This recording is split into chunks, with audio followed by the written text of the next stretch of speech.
हर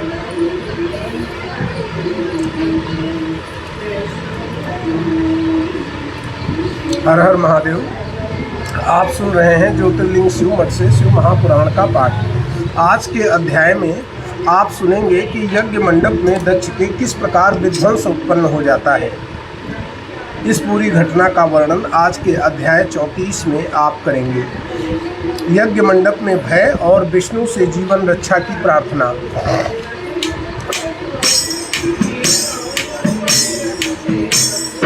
यज्ञोत्सव में भांति भांति अपशकुन दिखाई पड़ते हैं। दक्ष बाम भुज नेत्र जांघ भी सहज फड़कने लगते हैं। यज्ञोत्सव में भांति भांति के अपशकुन दिखाई पड़ने लगते हैं और दाहिना बायां भुजा, दक्ष की बाईं भुजा और उसके नेत्र और जांघ भी फड़कने लगते हैं। दक्ष नेत्र दक्षता काम हुई, दिन में तारे दिखते हैं। धुंधली हुई दिशाएं रवि में काले धब्बे दिखते हैं। दक्ष के नेत्रों की शक्ति कम हो गई, उसे दिन में भी तारे दिखाई पड़ने लगे। सभी दिशाएं धुंधली हो गईं और सूर्य में काले धब्बे दिखाई पड़ने लगे। बिजली अग्नि समान भूमि पर तारे गिरते दिखते थे। गिद्धों के झुंड वहाँ यज्ञ स्थल को ढक लेते थे। बिजली और अग्नि के समान ऐसा लग रहा था कि भूमि पर तारे गिर रहे हों। गिद्धों के झुंड वहाँ पर आकर यज्ञ स्थल को ढक रहे थे। गीदड़ बहुत भयंकर ध्वनि थे, चारों ओर निकाल रहे। सभी दिशाएं अंधकार में मनहु काल को पाल रहे। हुई गगनवाणी तत्क्षण रे, दुष्ट दक्ष धिक्कार तुझे। पापी है तू बहुत बड़ा, शिव ही अब देंगे दंड तुझे। तभी आकाशवाणी होती है कि हे दुष्ट दक्ष, तुझे धिक्कार है, तुझे धिक्कार है। तू बहुत बड़ा पापी है और तू बहुत बड़ा पापी है। अब भगवान शिव ही तुझे दंड देंगे।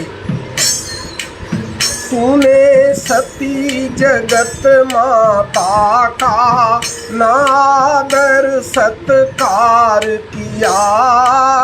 तेरे ही कारण जगदम्बा ने मरना स्वीकार किया।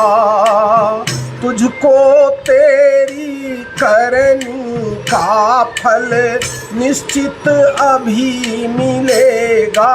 आज तेरे संग जो सूर मुनि बैठे, सभी सजा पाएंगे आज। ये कहकर आकाशवाणी शांत हो गई। शांत हुई नभवाणी, जिसको सुनकर दक्ष सभीत हुआ। थर थर थर थर लगा कांपने, रोने को मजबूर हुआ।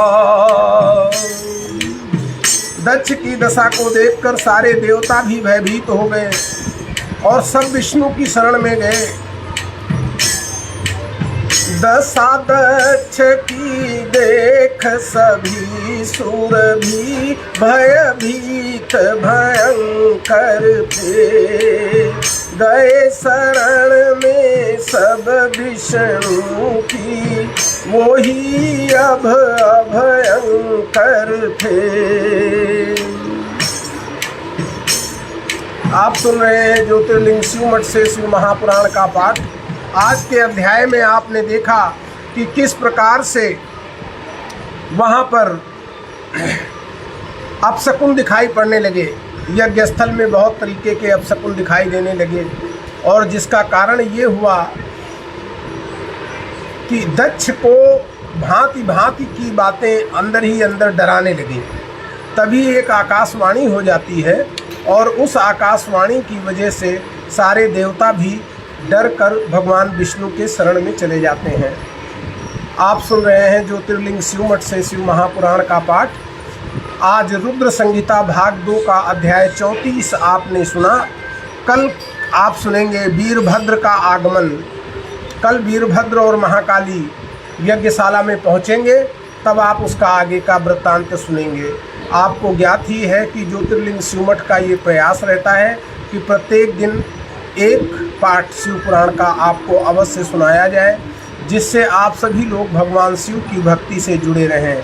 कल पुनः मिलेंगे, तब तक के लिए हर हर महादेव। जय भोलेनाथ।